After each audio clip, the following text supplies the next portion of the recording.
Live from tape, pre-recorded at our studios in Austin, Texas and Portland, Oregon, it's Syndicated with Lesley and Ben.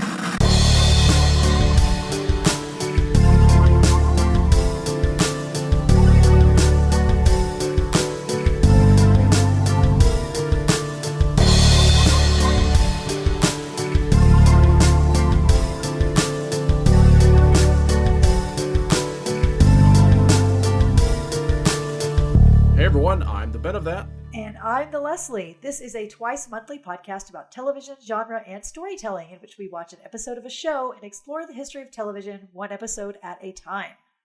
If you're just now joining us, we're talking about Mike Tyson Mysteries, the 4-season Adult Swim show that ran from 2014 through 2020. Mike Tyson Mysteries, as the name suggests, covers the adventures of Mike Tyson and his team of investigators as they solve mysteries at the request of whoever sends them a carrier pigeon. The show was created in 2014 by Tyson himself, Lee Stimmel, and Hugh Davidson. It's a clear parody of the Hanna-Barbera animation ensemble shows of the 60s and 70s, like Scooby-Doo, Johnny Quest, and Jabberjaw. Mike Tyson Mysteries borrows both the animation sensibility of those shows as well as their traveling guest of the week formats. Mike Tyson plays a stylized version of Mike Tyson. His character is also a retired boxer who has pivoted to a second life solving mysteries with the help of a ghost, his adopted daughter, and a talking pigeon. Tyson's exaggerated lisp and out-of-touch celebrity status provide a bulk of the show's laughs. If you're not familiar with Mike Tyson, I don't know what to tell you. Yeah. Truly, maybe a top 20 famous athlete and the second most famous boxer of all time? Yeah, I think so. It's Mike Tyson, from sports. That guy. That guy. Good old Mike Tyson. Interesting face tattoo, bit of dude's ear off. Oh, yeah. Evander Holyfield, I believe. All right. I don't know that much. Yeah, it was Evander Holyfield. I believe you. Rachel Ramirez voices Young Hee Tyson, Mike Tyson's fictional adopted daughter. Young Hee is getting to the age where she's thinking about college and leaving the nest and acts as a bit of a straight man for the series in comparison to the antics of her friends. Rachel Ramirez was the voice of Lola Bunny and one of the producers of the Looney Tunes show. I believe that's the Looney Tunes show that came out in the 2010s. I feel like the Looney Tunes has recently become a thing where they kind of reboot it every couple of years. Or they release a handful of original shorts or whatever. Right. To keep those characters popular. I'm near certain that's the 2010s one. All right. Dope. But even so, do I have that right? She's acting like she was definitely the straight man in this episode. Does that go on throughout? Yes. It does. She's constantly the voice of reason and yeah, she's pretty much the straight man. So every show needs one. That's how comedy works, folks. That's how it works. Jim Rash voices the Marquis of Queensberry, a deceased and flamboyant ghost who floats around Mike Tyson and his living friends. Jim Rash is perhaps best known as playing the Dean on Community in an increasingly silly performance, and in the animation world, he is the current voice of the Riddler on Harley Quinn and Gyro Gearloose on the recently rebooted and dear departed DuckTales. Yeah, aw, DuckTales. I am frustrated by the loss of that show. I am too. I really, really loved that show a lot. It's really sad. All right. Speaking of really sad. Oh, jeez. The late great Norm Macdonald is the voice of Pigeon, a pigeon whose snark and depraved lifestyle is a running joke on the show. One of the most distinct comedic voices of the 90s, Norm Macdonald was a former cast member on Saturday Night Live from 93 to 99, and in the animation world, he is known for his performances on Fairly Odd Parents and Family Guy. Once again, one of those names where I don't feel I need to say who that is. Yeah. It's Norm Macdonald. You gotta, if you don't know who he is, I don't know what to tell you. May he rest in peace, obviously. We just lost him within the last year. Is that right? Yeah, he passed away in June. Really? I don't know why I thought that, for some reason, that I thought that it was longer ago. I don't know. Let me double check that. I'm sorry. It was September of 21. Okay, that's what I thought. I was off by a bit. For some reason, I thought it happened within the last year. But anyway, that's what you get for thinking. That's what I get. Yeah, that's my problem. I think too much. Yeah, you think too much. That's what it is. Real fucking Gaston talk on the podcast today. Yeah, I mean, he's one of the most distinct, like, voices of the 90s, like, comedically. It's hard not to recognize that, like, really distinct patter that he does. I can't do an impression of it, but, you know, you recognize it when you hear it. Yeah. Yeah, the deadpan kind of, I don't know how to describe it, really. It feels, this may be wrong, and, you know, this is what I get for thinking. But, you know, he is Canadian. So I think there's something about it that feels very Midwest. Okay. Like a very, a level of, like, Midwest kind of straightforward deadpan humor. The kind that would, like, start flourishing in Chicago. I see. You know what I mean? Yeah. Yeah. I think it's adjacent to that. I know Quebec isn't fucking near Chicago, but, like, you know, sensibilities are a little different there. Sure. Last but not least, the episode that we watched today is Season 1, Episode 1, The End. Mike Tyson and his friends travel to Texas to meet with legendary novelist Cormac McCarthy, who expresses to Mike Tyson that he's experiencing some writer's block. The gang of investigators doesn't actually get to meet Mr. McCarthy right away, and a series of mishaps lead them to uncovering a bloodier mystery at the McCarthy Ranch. That's right. Folks, this is our final episode of our adult animated season. This is Leslie's staff pick, which means, Lesley, I obviously have 2 questions for you. Sure. 1, what the fuck is up with Mike Tyson's Mysteries? You know... That sounded more hostile than I meant. It really was. That was really confrontational, Ben. Oh, I'm so sorry. You know, golly. No, it's fine. So, you know, I feel like in the discussion of adult animation, we would be remiss to not pay attention to all of these pastiches of the Hanna-Barbera era. The Hanna-Barbera era, and so on and so forth. You know, we've looked at a few of them already, you know, in Venture Brothers. You know, it's such a great genre to be sent up. And I think that Mike Tyson Mysteries does it really well. So that's why, more or less. Yeah, it's kind of funny that we both picked, as our 2 finale pieces for the season, we both picked stuff that draws from the same pop culture a little bit. Right. Whereas mine kind of feels like, and I'm spitballing here a little bit, mine kind of feels like 50s and 60s, whereas yours feels like 60s and 70s. Yeah. But the 60s is absolutely the center of that Venn diagram. But like Venture Brothers covers a little more of that kind of pulp 50s, like Man of Tomorrow kind of stuff. Whereas this is like fully like Jabberjaw. Jabberjaw and Scooby-Doo. Yeah, it really is. Kids with vans and that kind of stuff. Oh, those crazy kids in their vans. Meddling kids in your vans. So, yeah, but that's why I chose it. So why this episode then? I feel like pilot episodes are, you know, when they're done well, they explain pretty much everything that a viewer needs to know about the show in one fell swoop. And particularly with this show, because the episodes are so short, I thought that it would be best to start at the beginning. It was actually funny. I was not expecting like a 13-minute runtime on this. I know. But, you know, that's kind of the thing. Like, going back to Looney Tunes, the Looney Tunes were like 8-minute episodes or whatever. Like, those animated shorts were short. Yeah. Huh, yeah, you're right. But yeah, no, things are packed in really tightly into these 13 minutes. I don't know. I hate to quantify it like this, but like in terms of laughs per minute, you know, this show got me. Yeah, I mean it's just banger after banger. Yeah. You know. Maybe like the only way I can think of how to phrase that is like a density of writing or whatever. Where it's just the setup and payoff of individual scenes is kind of very tightly focused. That like stuff like the Pulitzer Prize coming up and then being destroyed within 90 seconds of it being mentioned. You know, it's dense, you know what I mean? Yeah, definitely. And then like by the time we get to the end, stuff like bird sex, Ain't No Time for Bird Sex comes back.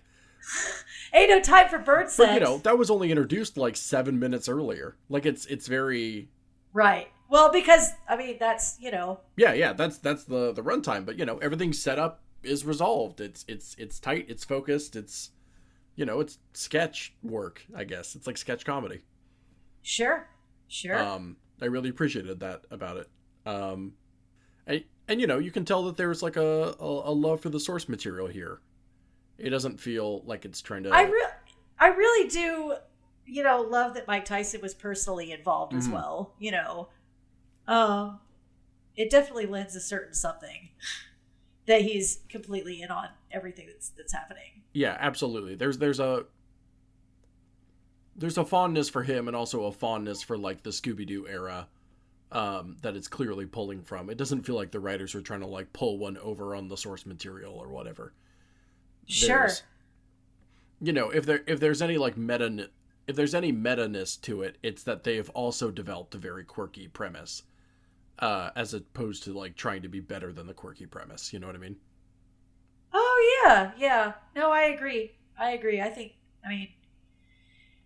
think that they just completely lean into it in a way that you can't if you're too high-minded about it. Yeah, you know what absolutely.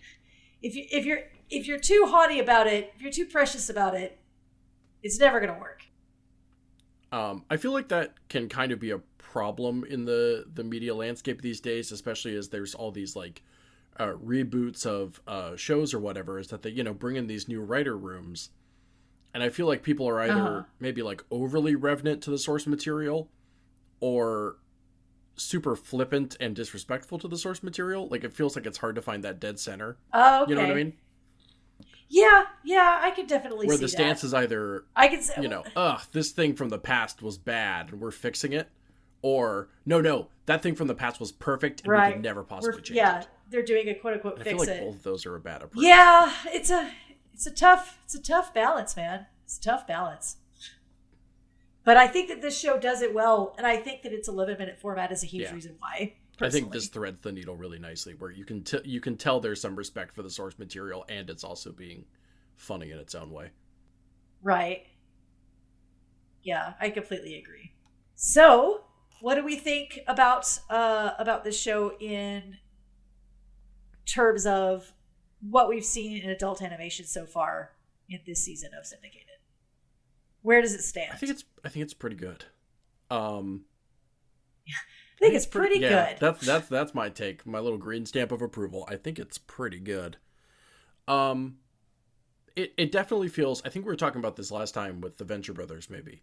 But it feels like it's less auteur. I know it's literally got a dude's name in the title, that it's Mike Tyson's Mysteries. But it doesn't feel like his show in the same way that, like, clearly many of the shows that we've covered have like an executive producer or lead writer behind it that are, pushing their creative vision, whether that's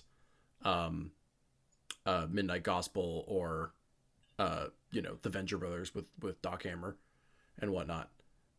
Yeah, this one, the one we're finishing up on, is just not that deep. Like the crux of it is, it's just not that deep. But it seems like having Mike Tyson there is not. It's not like it's his authorial vision or anything. It just seems to be like, yeah, one of our characters happens to be Mike Tyson. Sure. As opposed to it being like, Mike Tyson's made from scratch passion project that he's been trying to get off the ground for 10 years. Right. Well, and it certainly isn't, placing him in any particularly, favorable light. Yeah, I mean, the Mike Tyson of the show is an idiot. Yes. And that's fine. So. It's stylized and he's leaning into it and it's fun. Right.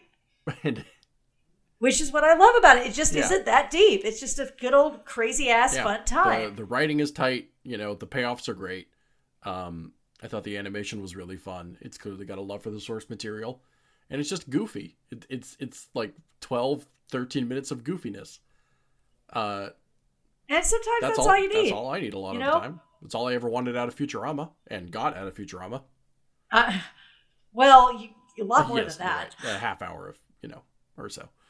Yeah. Also, it wasn't completely silly all the way through either. there was Of course, there's that dog episode that makes everyone sad. There's the dog episode I was about to say. Yeah. Yeah, no, great execution. I thought just a fun, simple time.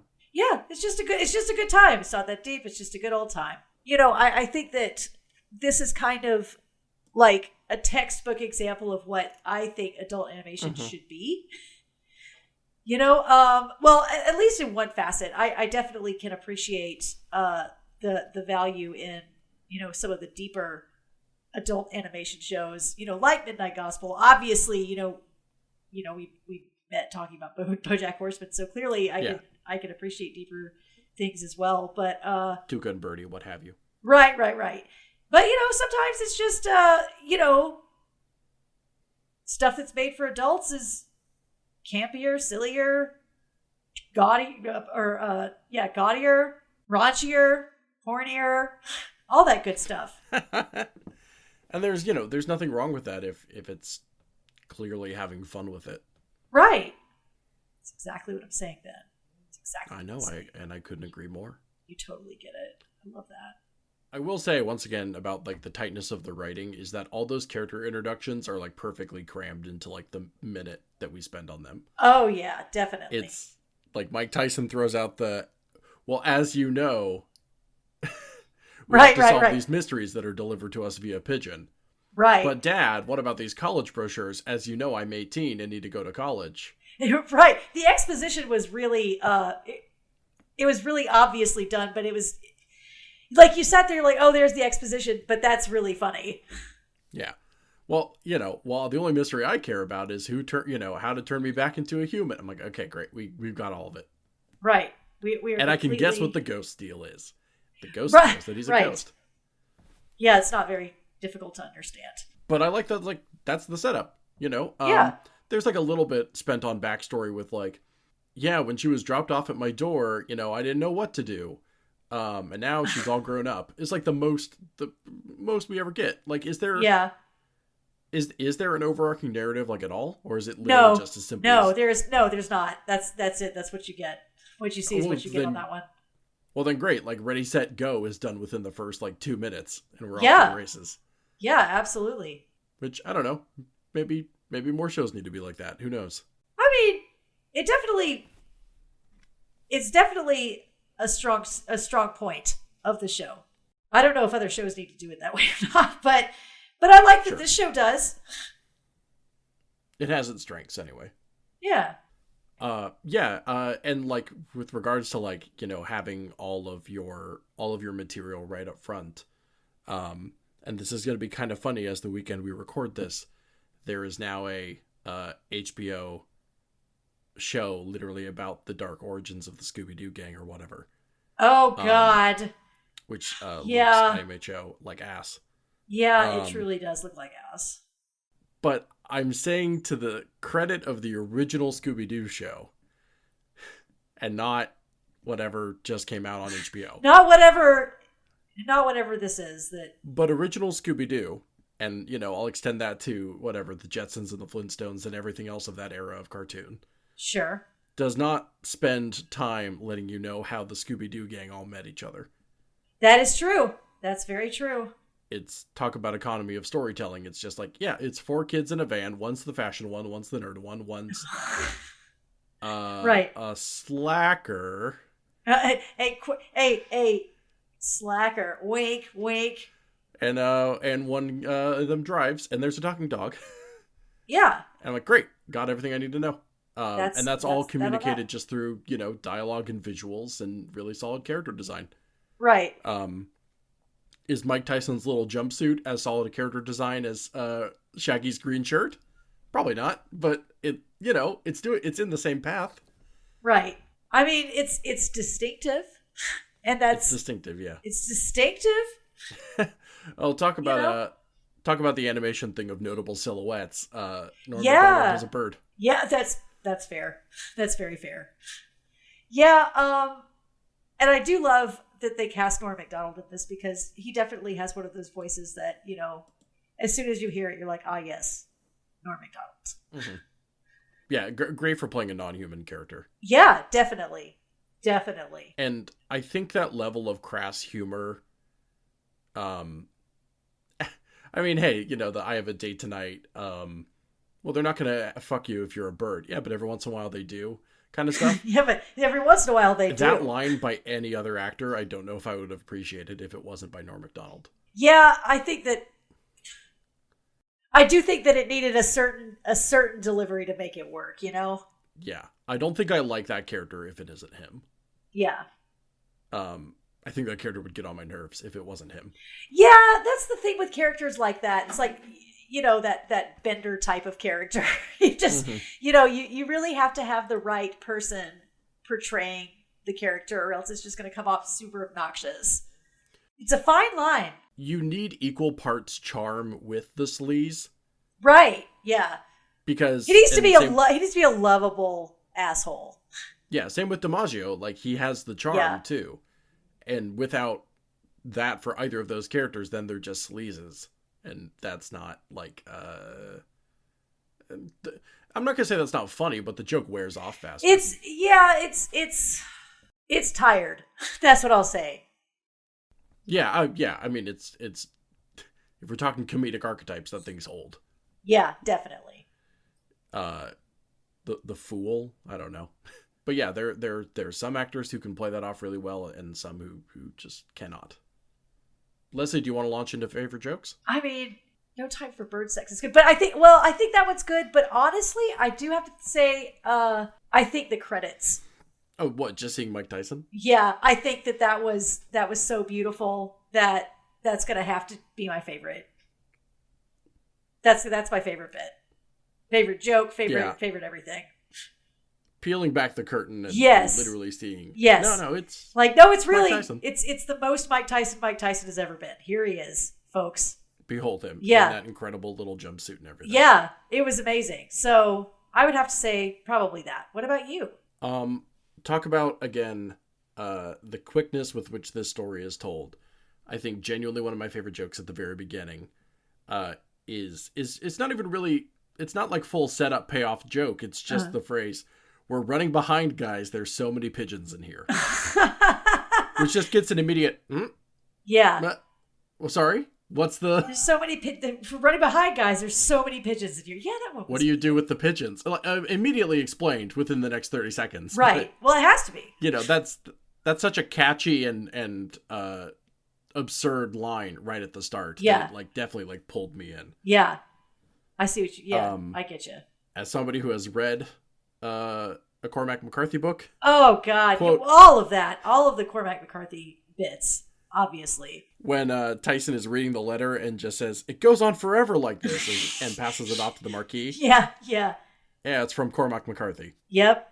I realize I have a lot written down here, but I didn't say centaur, I said horseman. Horseman. I mean, that's technically what a centaur is, I guess. Horseman. Everyone thought he died a long time ago, but I guess he just turned into a chupacabra. And also, boy, chupacabra seems a tough word for him. Oh, man. Yeah. And also something about the completely flat delivery of, "Why, Raphael, you've died." Oh, yeah. Yeah. That there's a lot packed into this 11 minutes. That is quite the knee slapper.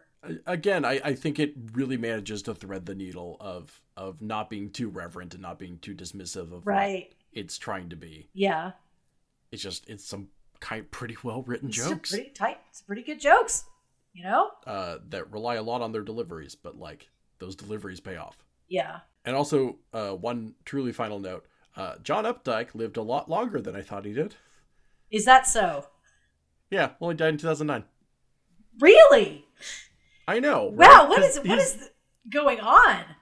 Because most of his work came out in the 50s. So. Right. So I assumed that dude had been dead for a while. It's like J.D. Salinger on BoJack, where I'm like, yeah, well, that's a funny joke about an old dead author, right? No, he's still kicking. He's still kicking. He's not dead yet. Not dead yet. Not dead yet. It's always weird when we it's just a human perception thing where we associate people with two different time periods, even if they're contemporaries or whatever. Right, yeah. I guess that's yeah. Well, I feel like anything that I was forced to read in high school, I'm like, obviously that person's way dead now. Yeah, obviously that's super old. Yeah. Obviously it's super old. So. Oh, all right. I guess Salinger died in 2010. But either way, that's still much later than I would have ever thought Salinger died. Yeah, for sure. Yeah, I thought he had kicked it quite some time ago, to be honest.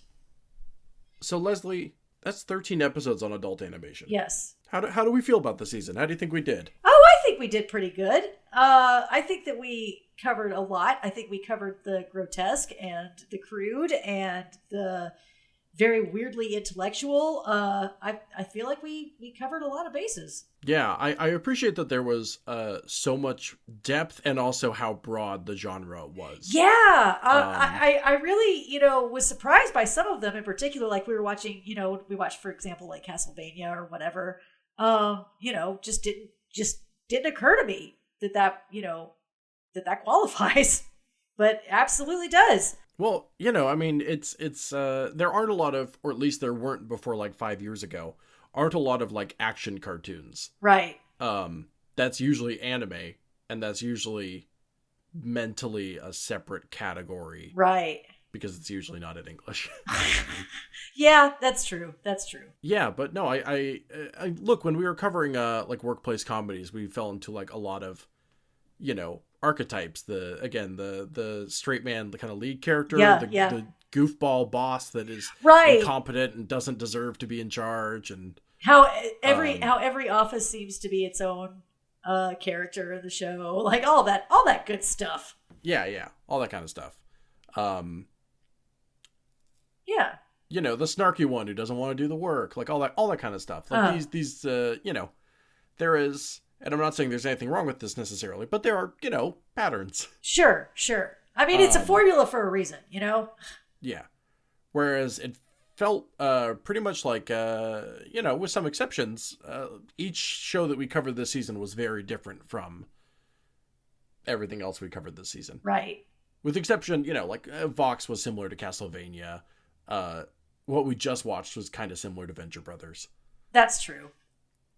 It is. Like I think it's similar because of that. That pastiche that they're both doing, even though they're slightly different decades, they're close enough, I think. Yeah, for sure. But yeah, it was nice to cover something that like dipped its toes into more wells. I don't know. Yeah. A metaphor. Oh, I liked it. It's good, Ben. Good job. Yeah. Yeah. My metaphor. Thank you. Yeah. Yeah, it's good. Yeah. Observations we've made in the past that like there's a lot of like auteur works here. It's very much, it's Lisa Hannah-Walt's show. It's Dan Harmon's show, that kind of stuff. Sure. Mike Judge's show. Yeah. I think that's probably less the case with the workplace comedies and maybe less the case with maybe our future like live action genres. Yeah. Well, like we're going to do next season. Like what we're going to do next season. Well, those like kind of typically get like dominated by like their star, so to speak. Sure. Unless it's someone like Vince Gilligan or David Chase or I don't know, Gene Roddenberry or whatever. Sure.